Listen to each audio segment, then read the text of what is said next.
The sinking of the Bismarck underscored that the German Navy was never going to defeat the Royal Navy in surface warfare.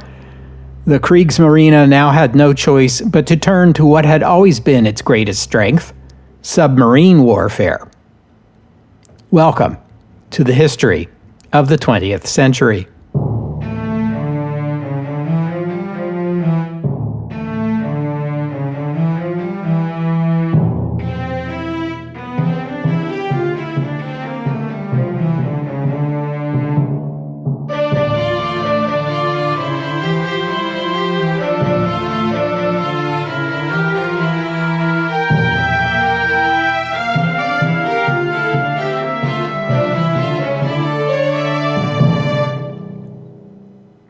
Episode 356, Happy Time. The last time we talked about the naval war in the Atlantic was episode 338. In that episode, I took you as far as the sinking of the German battleship Bismarck at the end of May 1941, so that's where we'll pick up the story today.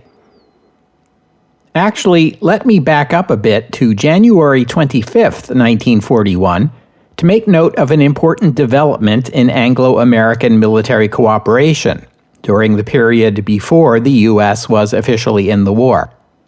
The British battleship HMS King George V arrived in the Chesapeake Bay after navigating perilous waters patrolled by the German battlecruisers Scharnhorst and Gneisenau to deliver Britain's new ambassador to the United States, the now former Foreign Secretary, Lord Halifax.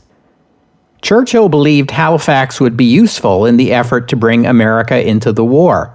He also wanted Halifax, a holdover from the Chamberlain government, out of his cabinet.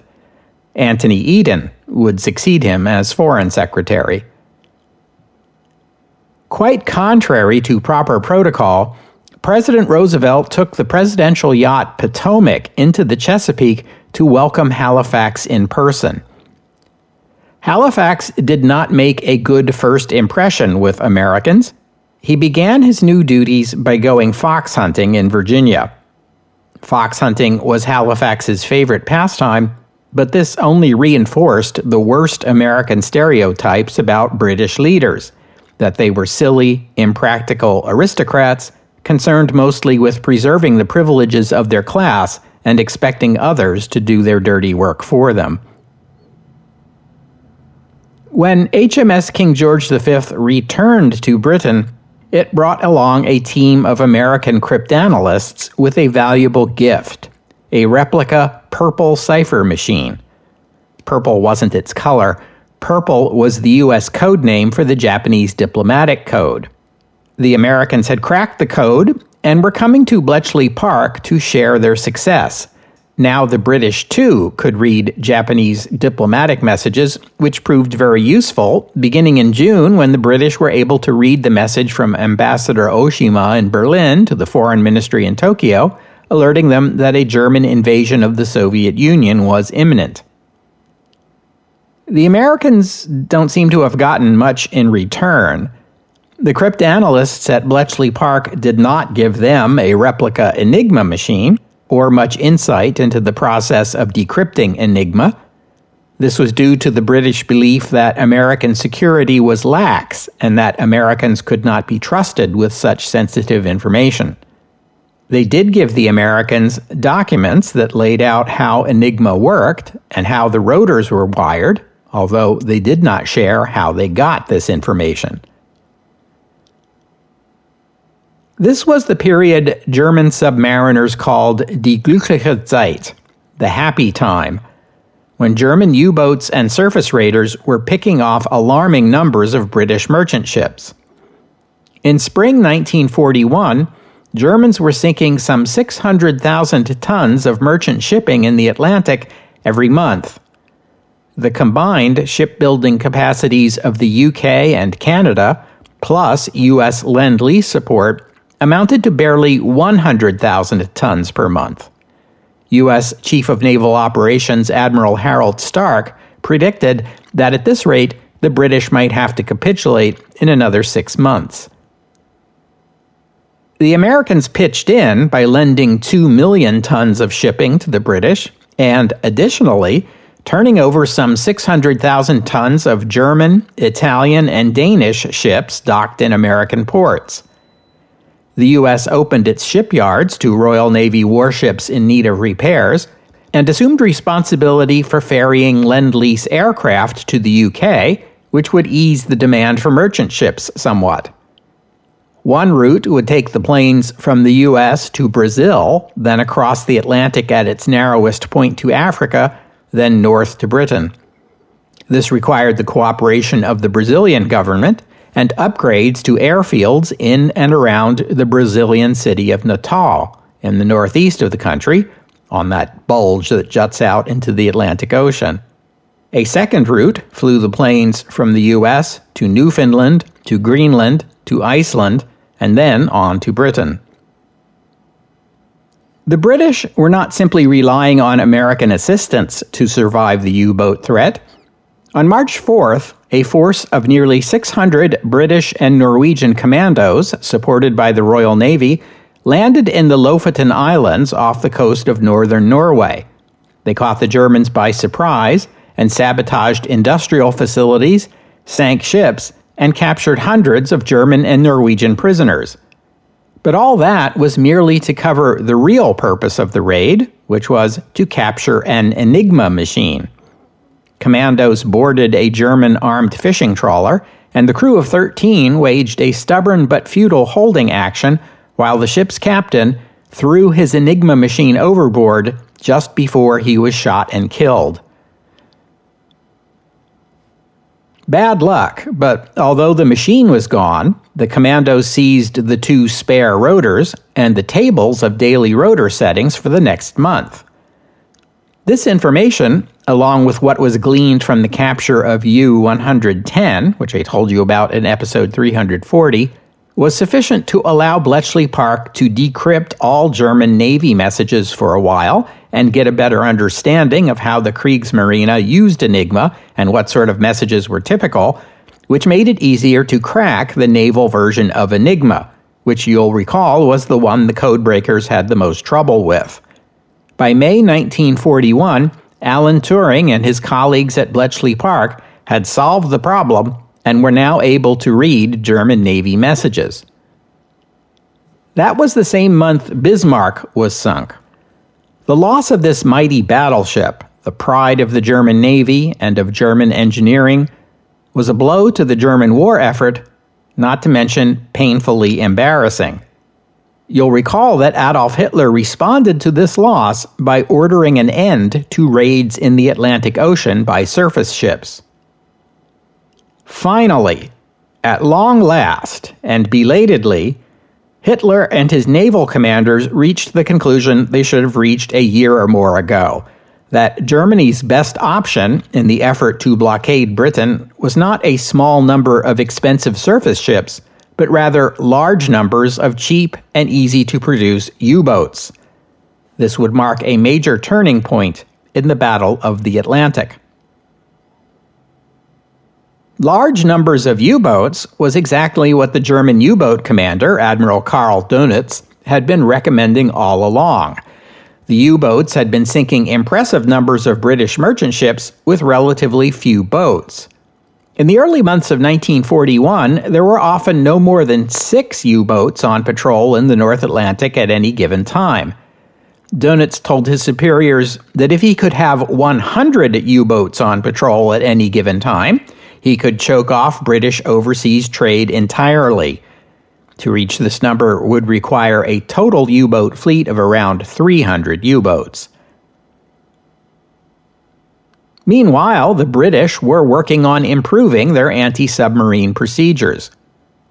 The Royal Navy came to understand that, perhaps counterintuitively, smaller numbers of larger convoys were safer than larger numbers of smaller convoys, since the chances of a U-boat finding a convoy were no greater for a large one than a small one. The British organized regular convoys, sorted into fast and slow convoys depending on the capabilities of the ships, and protected by escorts, at a ratio ideally of 1 escort per 10 ships. In June 1941, for the first time, a convoy from Canada to Britain was escorted along its entire voyage. Royal Canadian Navy destroyers covered the first third of the journey. The middle third would be escorted by Royal Navy ships operating out of Iceland, and the final third by Royal Navy ships based in Britain. Frustrated in the North Atlantic, Dönitz began assigning his U-boats farther south, into the waters between Brazil and West Africa, where the already stretched Royal Navy didn't have many escorts. In April, the German merchant raider Atlantis sank the Egyptian passenger liner Zamzam as it was making its way from New York to Egypt. Sensing an opportunity to whip up another Lusitania, or at least win some American sympathy, the Royal Navy announced the sinking and the fact that there were 196 Americans aboard, and declared them, quote, presumed lost. The Navy called public attention to the fact that these Americans were on their way to Egypt because they had volunteered to serve as ambulance drivers. The RN succeeded in making this a big news story in the United States. The New York World Telegram ran an incendiary banner headline that read, 196 Americans feared lost with Egyptian mercy ship. The German government quickly countered with an announcement that, yes, Atlantis had sunk Zamzam, but only after taking aboard all 340 of its passengers and their baggage and delivering them all safely to France. Not another Lusitania, after all. In May, U-69 was assigned to mine the port of Takoradi in the British colony Gold Coast. Along the way, the submarine encountered a freighter lit up by night, which implied it was from a neutral nation, although the possibility this was some kind of British U-boat trap could not be ruled out.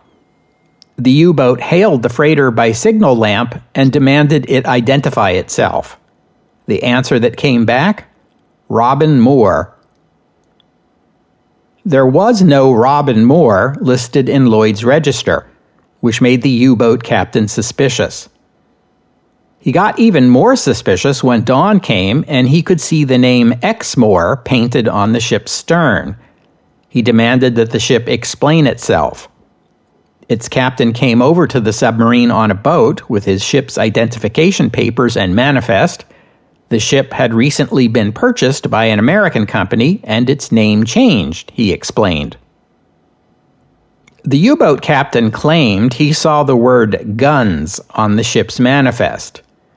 Neutral ships carrying military equipment were permissible targets under international law, so the U-boat captain ordered the crew of Robin Moore and its 8 passengers to evacuate by lifeboat and sank it, making Robin Moore the first American ship sunk by a U-boat since the beginning of the war.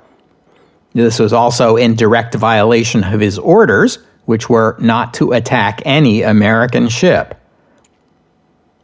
The passengers and crew were left at sea in their lifeboats, which were well stocked with supplies, but even so, they were adrift at sea for more than 2 weeks before they were rescued.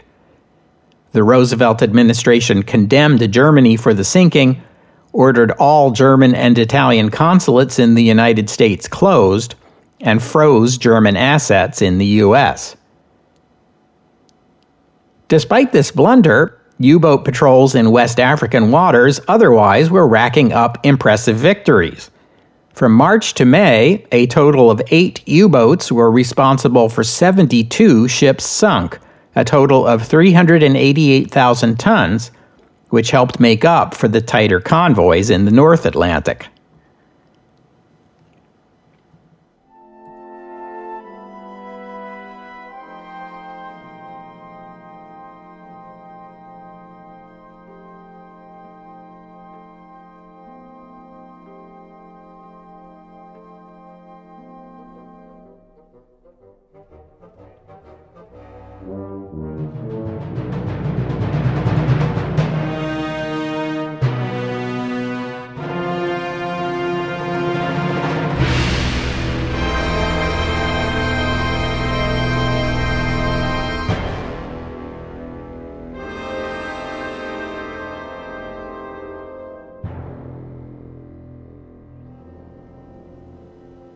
Once Bletchley Park had cracked the naval Enigma codes, the British Admiralty could read the radio traffic between Germany and its U-boats, and knew the positions of almost every one of them. But what to do with this information? If squadrons of Royal Navy destroyers suddenly and simultaneously attacked every boat in the North Atlantic, that would tip off the Germans that the British had cracked Enigma. Something subtler was required. The Admiralty had two tricks up their sleeves. The first was simply redirecting convoys away from areas where a U-boat was patrolling. The other was to sink the German resupply ships that refueled U-boats at sea and thus allowed them greater range and more time at sea. When the British began picking off these ships, it limited German U-boat operations. In particular, it meant Dönitz had to suspend those highly successful patrols off West Africa. The spate of attacks on resupply ships surprised the Kriegsmarine, but they attributed this to radar. The Germans were well aware that the British had better radar, including shipborne equipment that could detect an enemy surface ship far beyond the range of visual contact. So maybe that was it. Strange it was, too, that those convoys from Canada to Britain suddenly disappeared.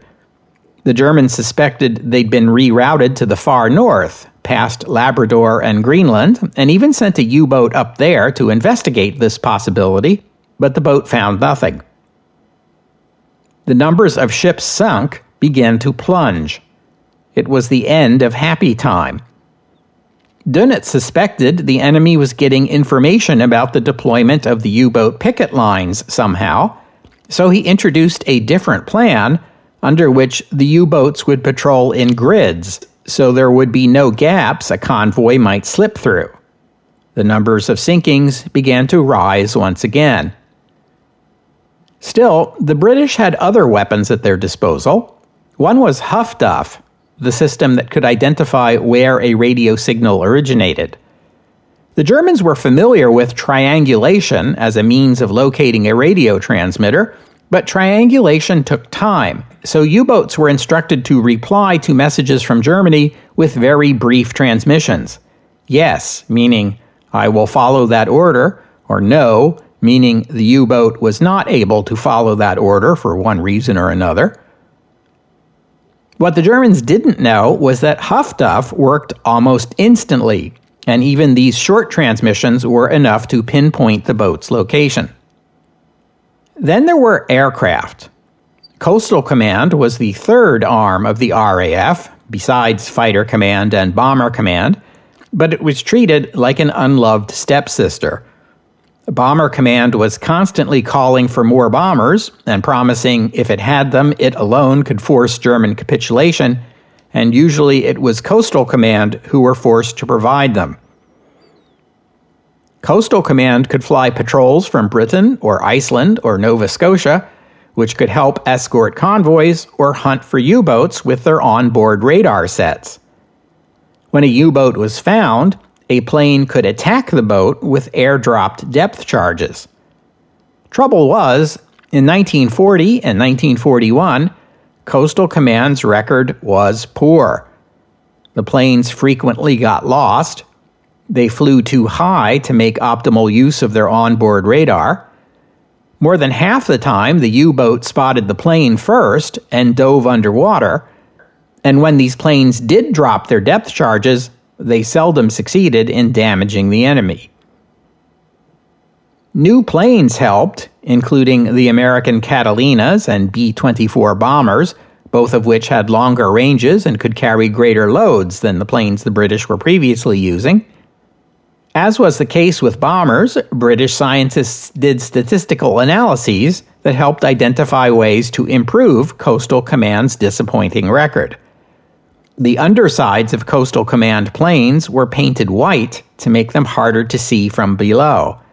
The planes were given larger numbers of smaller depth charges set to explode at more shallow depths, which helped ensure at least some damage to the U-boat.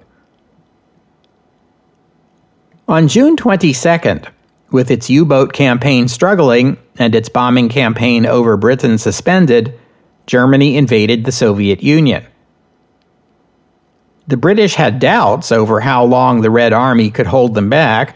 Even so, it was clear the Germans would not be attempting an invasion of Great Britain, at least not until the USSR was defeated. This allowed the Royal Navy to transfer destroyers from patrols in the English Channel to beef up convoy escorts in the Atlantic. 2.5 weeks later, on July 9th, the United States took over the occupation of Iceland from the British. The Americans were worried this would provoke a German military response, so they made sure to deliver large number of troops to Iceland quickly, and to not ordinary army conscripts, but trained and experienced U.S. Marines, the object being to put a German invasion of Iceland out of reach before the Germans had time to think of it. Admiral Ernest King, commander of the U.S. Atlantic Fleet, annoyed the British Admiralty by insisting that transports carrying those Marines to Iceland be heavily escorted. In the last war, the U.S. had transported millions of soldiers to Europe and had not lost a single one of them to a U-boat attack. King was determined to equal that accomplishment in the present war. Iceland would become a crucial base for British and American ships and planes. 2 weeks after the American occupation of Iceland, the U.S. Navy began what would be called the Denmark Straits Patrol, based in Iceland and consisting of the aircraft carrier USS Wasp and 3 battleships, along with cruiser and destroyer escorts. The 3 battleships were originally the older New York, Texas, and Arkansas, until newer battleships could be brought in from the Pacific Fleet, Idaho, New Mexico, and Mississippi. And here is the reason why there were only older battleships at Pearl Harbor on the day of the Japanese attack. The Denmark Straits Patrol would watch for U-boats or any further German surface raiders from Germany attempting to slip into the Atlantic, or conversely, for any of the German ships docked on the Atlantic coast of France, such as Scharnhorst, Gneisenau, or Prince Eugen, attempting to circle through the Denmark Strait and return to Germany. The U.S. was neutral, of course, so if the patrol spotted any German vessels, the Americans would not attack. They would, however, report the sighting to the Royal Navy. The American patrol freed up British capital ships from this duty so they could be assigned elsewhere. Among the ships reassigned were the aircraft carrier HMS Indomitable and the battleships Prince of Wales and Repulse, all sent to Singapore to reinforce the Far Eastern Fleet. As you know, the 2 battleships would arrive on the scene just days before the Japanese declared war.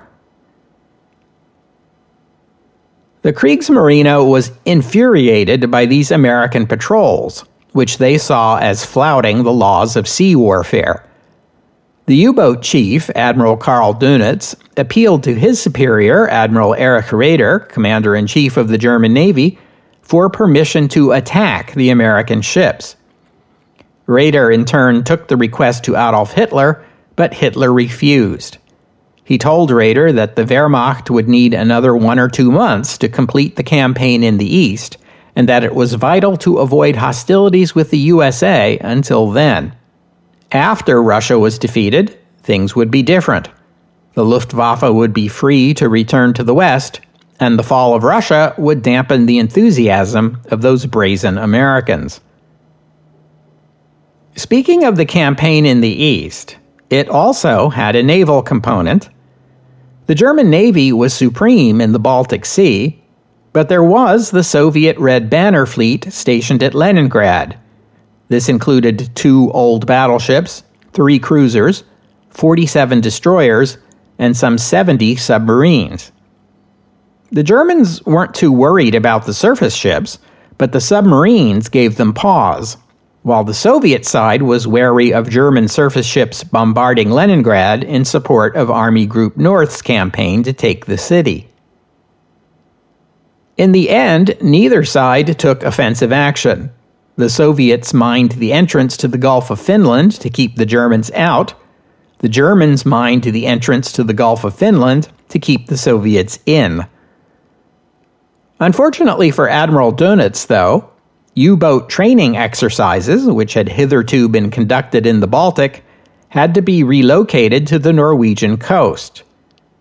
Hitler believed that British commando raid on the Lofoten Islands last March was the prelude to an invasion, so he wanted a greater German naval presence in Norwegian waters. But what was that to be? Tirpitz, Bismarck's sister ship, was not yet ready. The two pocket battleships, Lützow and Admiral Scheer, were getting overhauls, and Scharnhorst and Gneisenau were stuck in France, unable to return to Germany, and being regularly bombed by the RAF. Since little in the way of surface ships was available, the U-boats were assigned the job of patrolling Norwegian waters, and their training program went along with them. Reconnaissance submarines monitored the British naval base at Scapa Flow for any ships headed toward Norway. When the British began shipping military aid to the Soviet Union via Archangel, some U-boats were ordered to attack those convoys. Others were sent to patrol the Arctic waters near Archangel and Murmansk. Dönitz absolutely hated these decisions. The training program was moved from the nearby German coast to distant Norway, and worse, just as the numbers of U-boats on patrol in the Atlantic had increased into the 20s and 30s, suddenly they were being taken away. Germany's best hope for defeating Britain was to attack its imports, Dönitz argued. This was the U-boat's principal task, and one that no other service branch could execute, as opposed to the war with Russia, which would be won or lost on land. U-boats could do little to affect the outcome there. Yes, the happy time was definitely over. U-boats seldom found convoys, and hundreds of merchant ships were crossing the Atlantic every month unharmed. In late August, Dönitz received intelligence that a large convoy was heading for Britain and would skirt the southern shore of Iceland along the way. Though Icelandic waters were dangerous, Dönitz decided to go all out on this one. No fewer than 16 U-boats would be sent to intercept the convoy. One of the 16 was the brand new U-570, which had only been commissioned on May 15th and had been rushed through training and sea trials to get it into service quickly. During training, there had been an incident when the sighting of a British plane forced the submarine to dive. Its hull scraped the bottom and damaged the boat's hydrophones. These were underwater listening devices the German Navy used to track surface ships, and also sometimes to communicate with other U-boats. The new training station in Norway didn't have anyone qualified to repair the hydrophones, so the boat went to sea without them on the morning of August 24th. Of the 43 members of the crew, only 4 had previous experience on a U-boat patrol. And if that wasn't bad enough, the night before their departure, the crew had partied in Trondheim, and on that morning, most of them were hungover. The boat had other mechanical problems besides the damaged hydrophones. Engines that weren't tuned properly, torpedoes that weren't stowed correctly, and one of the torpedo tubes was leaking seawater.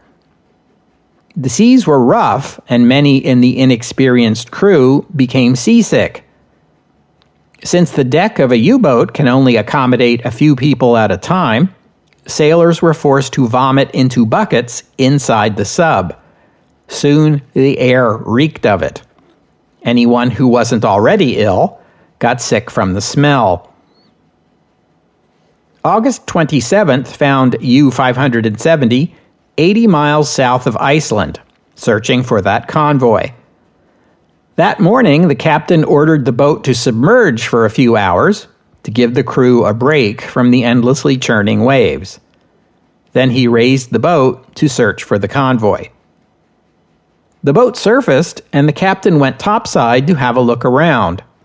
He immediately heard the sound of an approaching aircraft and ordered a crash dive.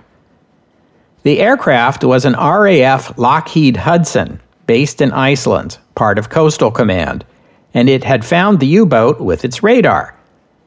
The plane flew over U-570 and dropped depth charges. 2 of them exploded just meters from the boat, 1 on either side. The explosions rocked the U-boat violently. It lost lights and electrical power and rolled more than 90 degrees before righting itself again. The crew was in a state of panic. Crew stationed aft reported that seawater had entered the boat and gotten into the batteries, which was extremely dangerous as it would react with the chemicals in there to produce chlorine gas. The entire crew rushed forward, closing a watertight door behind them and shutting off the ventilating system to keep the gas from reaching them. The captain attempted to get underway and dive deeper using the batteries, but there was no power. The explosions had broken some of the fuses in the electrical system. This could have been fixed easily, but it required returning to the aft section, which no one was willing to do. The captain decided they would all die if the boat remained submerged, so he gave the order to surface and told the crew to prepare to abandon ship. When the boat reached the surface, the crew went topside. The captain threw overboard his Enigma machine, the code books, and other sensitive documents, as he was supposed to do. The crew of the aircraft saw the U-boat crew come topside and assumed the Germans had surfaced in order to use the boat's anti-aircraft gun against them, so they strafed the boat 3 times before the pilot noticed one of the Germans was waving a white T-shirt, signaling surrender. For the first time in history, a naval vessel was captured by an aircraft. Only, how is this supposed to work anyway? The aircraft circled the U-boat, watching carefully for any sign of hostility, while its crew radioed for assistance. 2 other anti-submarine aircraft answered the call. These planes still carried full loads of depth charges and were prepared to attack the U-boat if necessary. Aboard U-570, they still believed the aft section of the boat was full of chlorine gas, which meant that diving would be impossible. The captain didn't have his code equipment anymore, so he sent a radio message in the clear requesting help. One other boat, U-82, attempted to answer the call, but gave up after seeing the 3 planes circling the location. The Royal Navy was practically salivating over the prospect of capturing a U-boat intact, and ordered every ship in the vicinity to converge on the site. This included a British destroyer, HMS Burrell, a Canadian destroyer, HMCS Niagara, and 4 smaller British trawlers. The nearest of these ships, the trawler HMS Northern Chief, didn't reach the scene until dusk. Its captain, having been ordered to prevent the Germans from scuttling their boat by any means, signaled them and warned, "If you make any attempt to scuttle, I will not save anyone and will fire on your rafts." The German captain replied, "I cannot scuttle or abandon. Save us tomorrow, please." It was a dark and stormy night.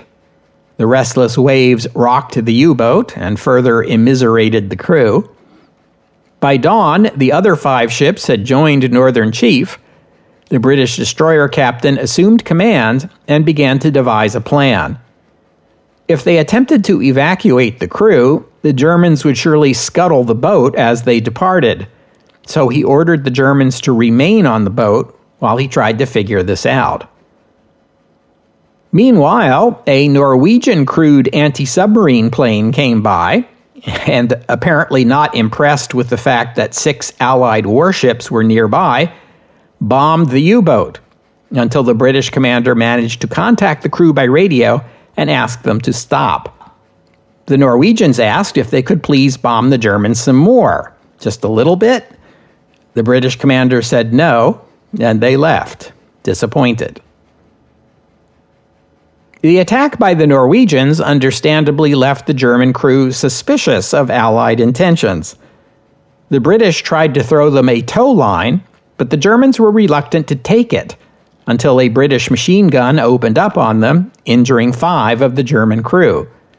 They got the message and fastened the tow line onto the stern of their boat. The German captain asked if the British would take their wounded, at least. The British commander agreed and accepted a German raft, but it seems that 3 of the U-boat's 4 officers came over along with the wounded. The reason is not clear. It may have been miscommunication or perhaps cowardice. Needless to say, the one junior officer who remained aboard the boat and the rest of his crew were not happy about this development. The Canadian destroyer, HMCS Niagara, then chose to bring over the rest of the German crew. Whether this was pursuant to orders from the British commander or whether the Canadians were acting on their own initiative is not clear. Still, the German crew made no attempt to scuttle their boat, and the British commander was able to bring U-570 safely back to Iceland, which was a major accomplishment on its own given the rough seas. The arrival of an intact U-boat was big news and hard to keep secret, especially since quite a few Americans already knew about it. So the RN chose to go public and reap the propaganda benefit. When British intelligence officers boarded U-570 to study it, they had to deal with a boat that reeked of vomit, diarrhea, and diesel oil. The Germans had thrown their Enigma materials overboard and smashed the boat's most sensitive equipment, but it was structurally sound. The British discovered that the chlorine scare was a false alarm. There was nothing wrong with the batteries. A calmer, more experienced, better-led crew could have escaped. The boat was brought back to England for closer study. Even the Americans were allowed a peek inside. The British marveled at some of the German technology, including the boat's sturdy hull, capable of diving far deeper than the Royal Navy had assumed. German hydrophone technology was far beyond what the British had, as was the boat's fire control system. But the biggest marvel, as far as the Allies were concerned, was the periscope seat, designed to rotate as the periscope rotated, which allowed the German captain to remain seated while using it. Why hadn't we thought of that? The biggest problem with U-boat design, as far as the British were concerned, was its blatant disregard for the comfort of the crew. German U-boats were overcrowded, they were short on water, bunks, and proper food storage, and were generally unpleasant to serve aboard. I imagine many of you are already familiar with the 1981 German film Das Boot, directed by Wolfgang Petersen, which depicts the patrol of a fictionalized version of German U-boat U-96 in the autumn of 1941. If you haven't seen it, I encourage you to check it out. Not only is it one of the greatest war movies ever made, but it presents an honest and visceral depiction of the hardships of life aboard a U-boat. The man who commanded the real U-96 during the war was a consultant on the film. The British used their new knowledge of the interior of a U-boat to build mock-ups, which were then used to train boarding parties on how to seize and secure a U-boat, rescue the Enigma machine, and prevent the crew from scuttling it. British investigators put the boat through a thorough regimen of testing, during which they issued dozens of charts, graphs, and tables documenting every aspect of the boat's capabilities for the use of Allied anti-submarine forces. Afterward, the boat was commissioned into the Royal Navy, and rather cheekily given the name HMS Graf, a reference to all the graphs and other data study of the boat had produced. We'll have to stop there for today. I thank you for listening, and I'd especially like to thank Kathleen for her kind donation. And thank you to Thomas for becoming a patron of the podcast. Donors and patrons like Kathleen and Thomas help cover the costs of making this show, which in turn keeps the podcast available free for everyone. So my thanks to them and to all of you who have pitched in and helped out. If you'd like to become a patron or make a donation, you are very welcome. Just visit the website historyofthe20thcentury.com and click on the PayPal or Patreon buttons.